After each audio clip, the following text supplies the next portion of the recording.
There is this really troubling pattern happening in doctors' offices right now, and it's affecting women in their late 40s and early 50s. Yeah, it's something we're seeing all the time now. Right.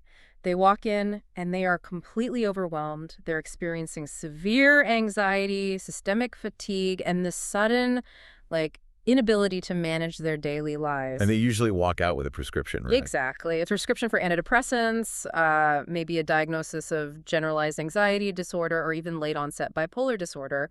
But a growing body of research suggests that the medical system is just, they're entirely missing what's actually happening. They really are. I mean, they're treating it like a psychiatric crisis. Yeah, but they aren't experiencing a sudden psychiatric break. They are experiencing the collision of an undiagnosed neurodivergent nervous system Yeah. and the physiological chaos of menopause. It is a massive diagnostic blind spot. I mean, we are looking at a population of women who have spent decades successfully, though exhaustingly, right, managing their internal environment. Just keeping it together. Exactly. And then the hormonal transition of menopause begins, and it essentially acts as this systemic stressor that just strips away every single compensatory mechanism they've built. And that is the core of our deep dive today. We've gathered a fascinating stack of sources just for you today, diving into a really specific intersection. Some really incredible data in here. Yeah, we're pulling from clinical research from Tel Aviv University, qualitative studies from Bournemouth University, an intriguing thesis on sleep, and practical insights from the National Autistic Society and various neurodiversity clinics. It's a great mix of, hard biology and lived experience. It really is, and our mission today is to answer one highly specific question for you. Can sensory processing issues associated with autism spectrum conditions make menopausal vasomotor symptoms so, like hot flushes and night sweats, feel profoundly overwhelming or even completely intolerable? And to get to the bottom of that, we really have to move past the traditional neurotypical lens of menopause. Because that lens just doesn't fit here. No, not at all. We usually treat hot flushes as a universal, albeit deeply annoying biological given, like a rite of passage. But when you apply the lens of autism, you realize you're dealing with a nervous system that already processes internal signals in a radically different way. The baseline is entirely different. Right, the baseline is totally altered. So before we can understand why a menopausal hot flush is so devastating, we first need to understand how the autistic brain maps internal bodily sensations, which brings us straight to interoception. The eighth sense. Yes, the eighth sense. Anyone who follows neurobiology knows the term, but the mechanics of it in the autistic brain are just fascinating. We're talking about the internal sensory network, right? How the brain perceives the state of the body itself, like hunger, pain, temperature. And the neuroimaging on this is really revealing because in a typical brain, you have a fairly seamless communication loop. Yep. The insula, specifically the anterior insular cortex, is essentially the raw data receiver. It takes in all those physiological signals, your heart rate, your core temperature, blood sugar drops, all of that. So it's just gathering the raw numbers. Exactly. And then it passes that raw data to the anterior cingulate cortex, the ACC, which acts as the evaluator.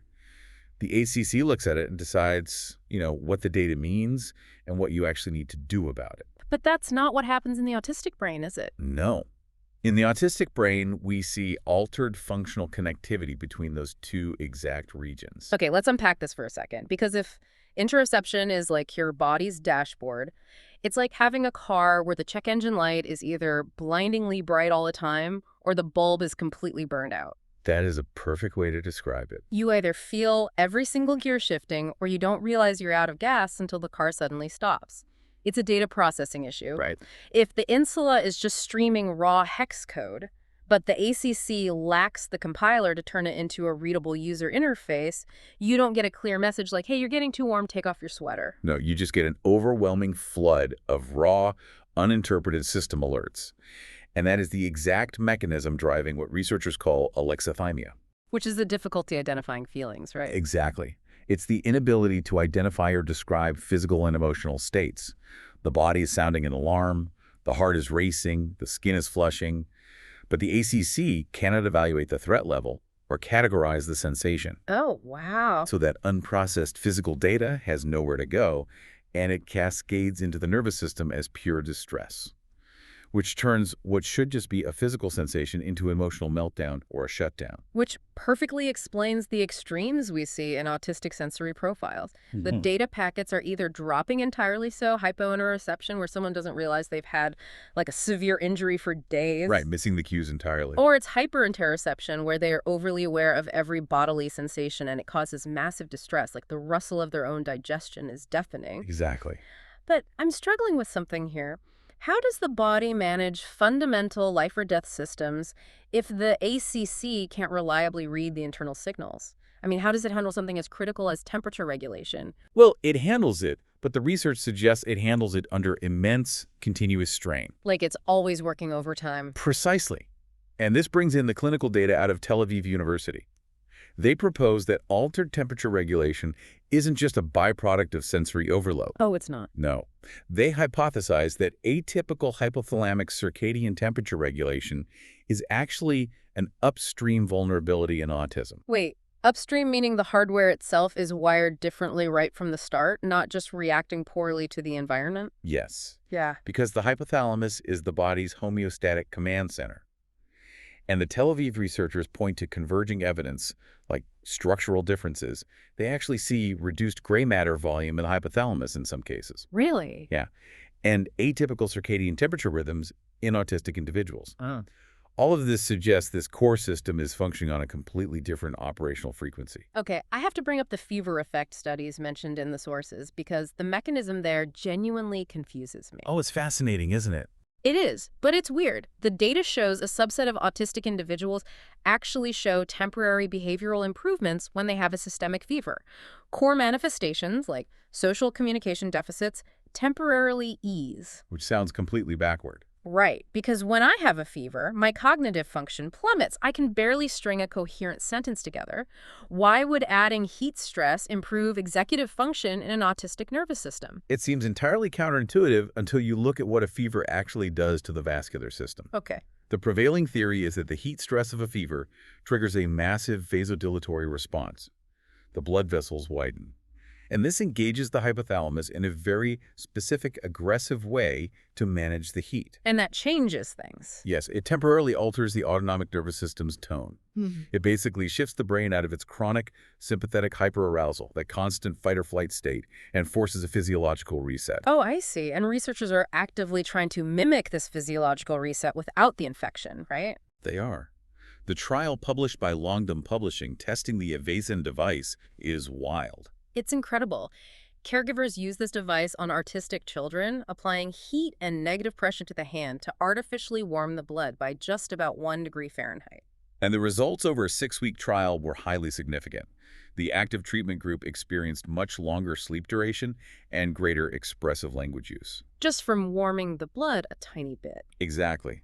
By artificially raising the thermal baseline just enough to engage that hypothalamic response, they were able to trigger the vasodilation and get the behavioral improvements of the fever effect safely.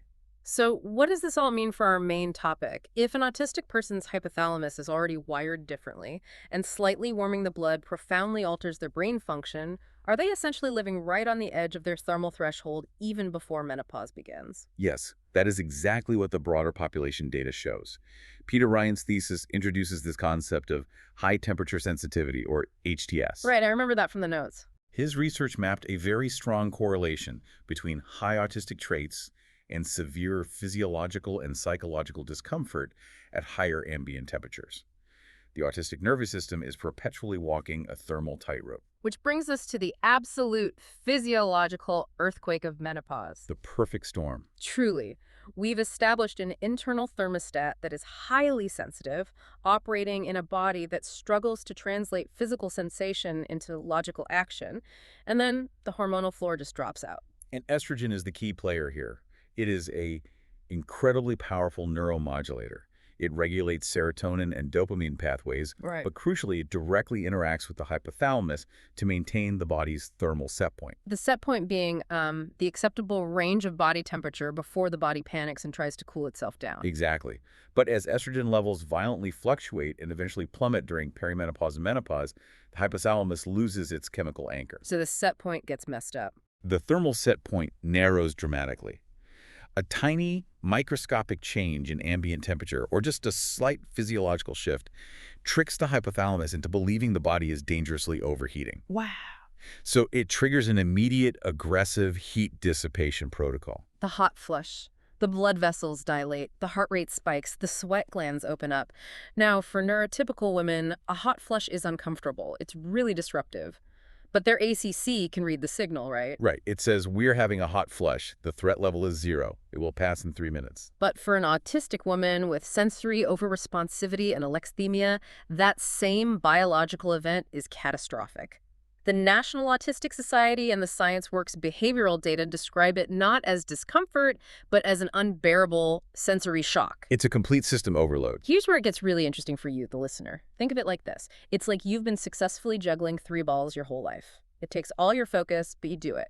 Then menopause throws a flaming torch into the mix. I love that analogy. Right.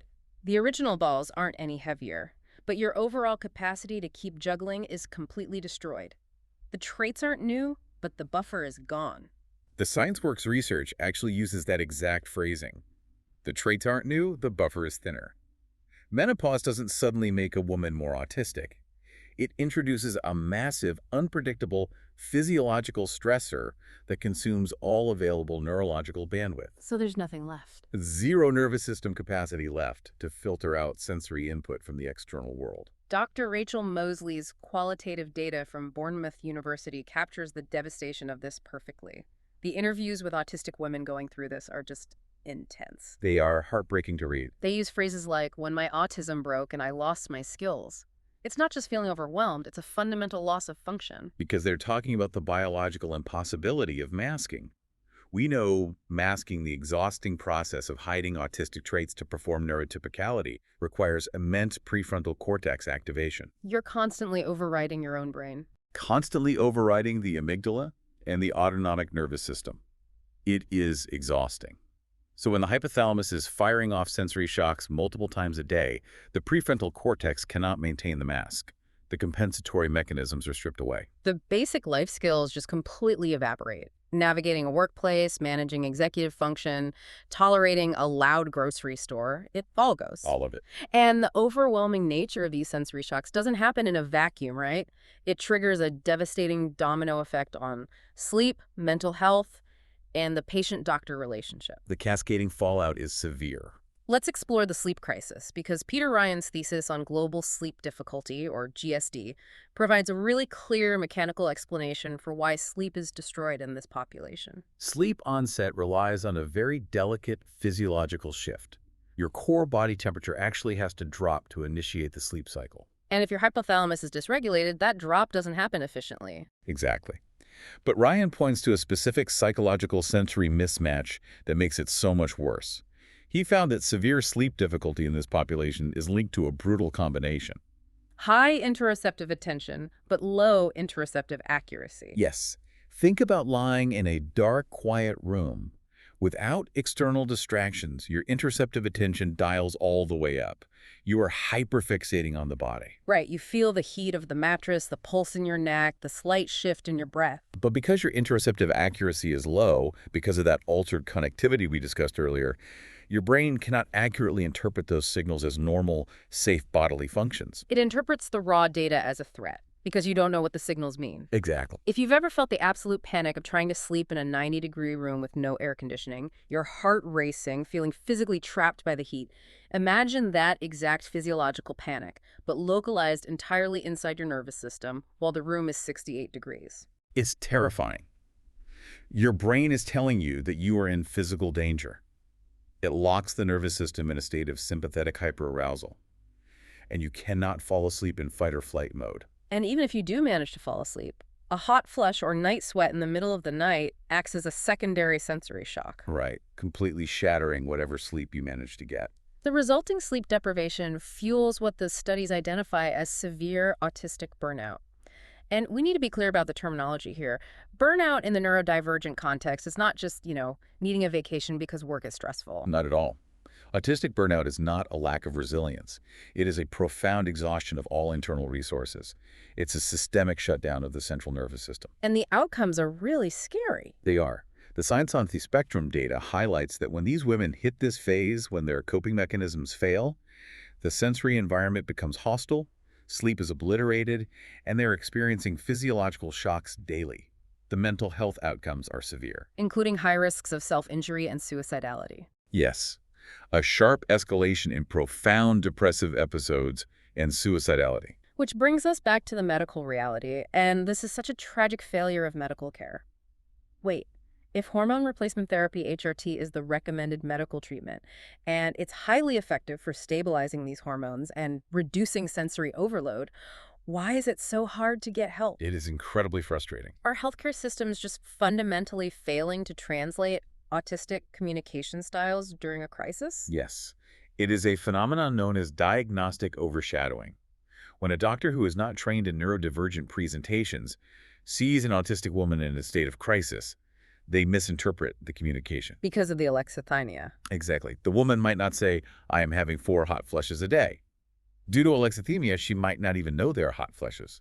She presents with severe anxiety, meltdowns, or executive dysfunction. So the doctor sees the meltdown and treats the meltdown, completely missing the hormonal trigger that caused it. Precisely. They view it as a psychiatric issue rather than a neuroendocrinological event. That is maddening. And the reports from the National Autistic Society show that even when women do bring up the physical symptoms, they face severe medical dismissal.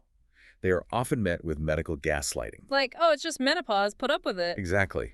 They are told it is a normal part of aging, that they are just stressed, or that they simply need to push through it. Telling an autistic nervous system that is experiencing multiple daily sensory shocks to just push through it, it completely ignores the biological reality of how their brain processes that somatic data. It's negligent. The clinical consensus across all these sources is that a neurodivergent-informed approach isn't just a nice-to-have, it is a critical intervention. Doctors really have to look beyond the standard symptom checklist. They have to understand the multiplicative effect. A hot flush plus an altered insular cortex equals trauma. When practitioners understand that, they realize that HRT isn't just about making a woman slightly more comfortable. Right. It is about protecting her central nervous system from chronic, debilitating overload. We've covered a vast amount of neurological and hormonal ground today. So to synthesize all of this back to our original question for the listener, yes, sensory processing issues absolutely make menopausal vasomotor symptoms profoundly overwhelming. Without a doubt.